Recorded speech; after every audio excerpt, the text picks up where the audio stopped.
Hi there, I'm Alyssa Nadworny, and you're listening to NPR's Book of the Day. What and who is brilliant?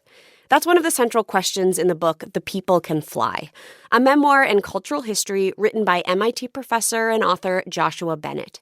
In it, he explores the stories of Black prodigies. Bennett talked with NPR's Michel Martin about how becoming a father planted the seed for the book. This week on Up First, one trend emerging this election season. President Trump actively opposing Republicans he sees as disloyal and endorsing their primary challengers, who've toppled incumbents in multiple states. We're watching key primaries on Tuesday in Kentucky and elsewhere to see if that narrative holds up and what those races might tell us about November. Listen to Up First every morning on the NPR app or wherever you get your podcasts. What is the relationship between promise and perception? What does it mean to be a virtuoso when nobody expects anything of you at all? And what if what we recognize as gifted is often more about what we can monetize or measure than about what might truly make a difference in the world? Those are just some of the complicated questions the poet and writer Joshua Bennett asks in his latest book, The People Can Fly. In it, Bennett, a professor at MIT, weaves together folklore, history, and memoir to sort through what it means to be a prodigy, especially a Black prodigy, such as Phyllis Wheatley, Stevie Wonder, and himself. And he is with us now. Professor Bennett, thank you so much for joining us. Thanks for having me, Michelle. How'd you get interested in this? Was it your own story of being understood to be really gifted at a really young age and then going to schools and sometimes people acting like you're dumb and you couldn't even do basic work, which obviously turned out not to be true? How did you get interested in this? Some of it had to do with becoming a father in 2020.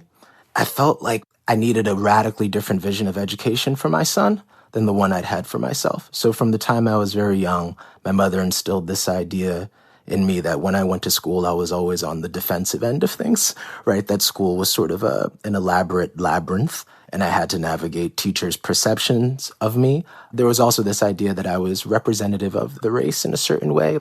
So in becoming a father who's raising my children in a very different sort of context in suburban Massachusetts and not in the Bronx and in South Yonkers, and having very different experiences than my parents did. You know, my father integrated his high school in Jim Crow, Alabama.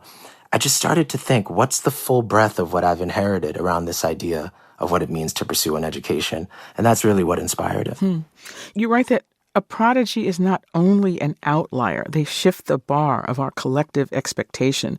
They tell us a new story about who we are and who we have the potential to become. But one of the things that you point out is that for Black prodigies, that gets really complicated.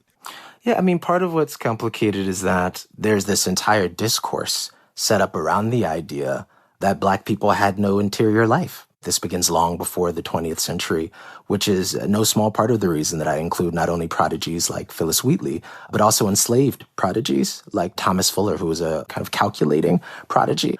And so part of this fundamental tension at the center of the book is, well, how can you on the one hand have something like chattel slavery or Jim Crow, right, or segregation, and on the other hand have these geniuses?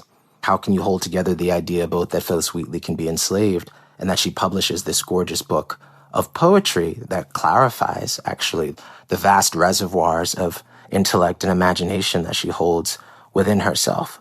We're used to thinking of geniuses as people who can, like one of your subjects, compute large numbers in his head, or somebody who has a musical gift that manifests early, or even a linguistic gift like yourself that manifests sort of early. But you're arguing that actually we should think bigger than that. Why do you think that matters?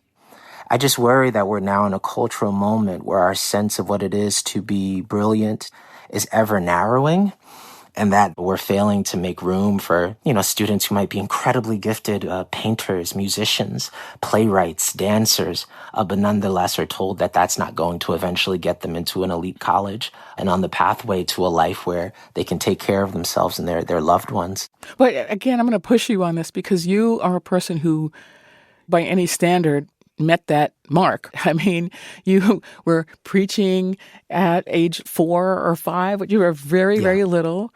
And then you went to on scholarship, an exclusive private high school. And then you went to an Ivy League college. And then you got your PhD at another elite institution. And then you got tenure at a very young age. And you are now a distinguished professor at another very exclusive institution. I mean, you've met all those marks. Sure. And so some people might look at you and say, why does it need to be bigger than that? You've done it. Yeah, the system might be working all right, at least for you, right?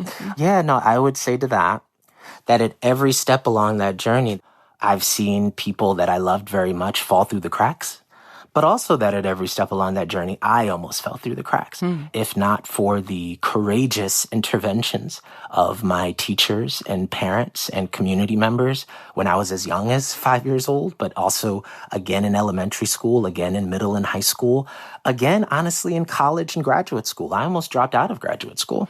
My mother was the only person in my family who had ever even gone to college. And so being not just at an elite private school in New York that I lived 2 hours away from, right? I was taking two buses and a train every day.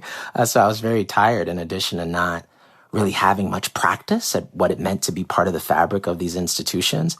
And so part of why it needs to be bigger than that is I don't think we can bank on the idea that everyone will have this kind of cloud of witnesses behind them to root for them. You have a whole chapter about your younger brother, Levi. He was diagnosed with autism spectrum disorder when he was 3. He really is central to your understanding of what it means to be a prodigy. So say more about why that is. So I grew up with a number of kind of neurodivergent family members. It very much expanded my idea of what it meant to live a valuable life, to be imaginative, and certainly to have gifts. Because I saw my little brother grow and work through subjects and skill sets that were immensely difficult for him at various points, and yet I saw him triumph. I just had a very different sense of the kind of limits on our current vocabulary for the way we talk about people with disabilities in general, neurodivergent people, and even people who are designated as neurotypical, right? The idea is unless you can kind of stand up and impromptu offer some sort of eloquent defense of a topic, or you're a science or math genius, you're just clearly not really seen as that smart. There are so many other beautiful, incredible moments that are available to us that have nothing to do with that, with the ability to access that part of our minds. That's something that my brother has taught me that I don't imagine I'll ever forget while I'm here on Earth. Joshua Bennett is an award-winning poet and MIT Distinguished Chair of the Humanities. His latest book is The People Can Fly, American Promise, Black Prodigies, and the Greatest Miracle of All Time. Professor Bennett, thank you so much for talking to us. Thank you, Michel.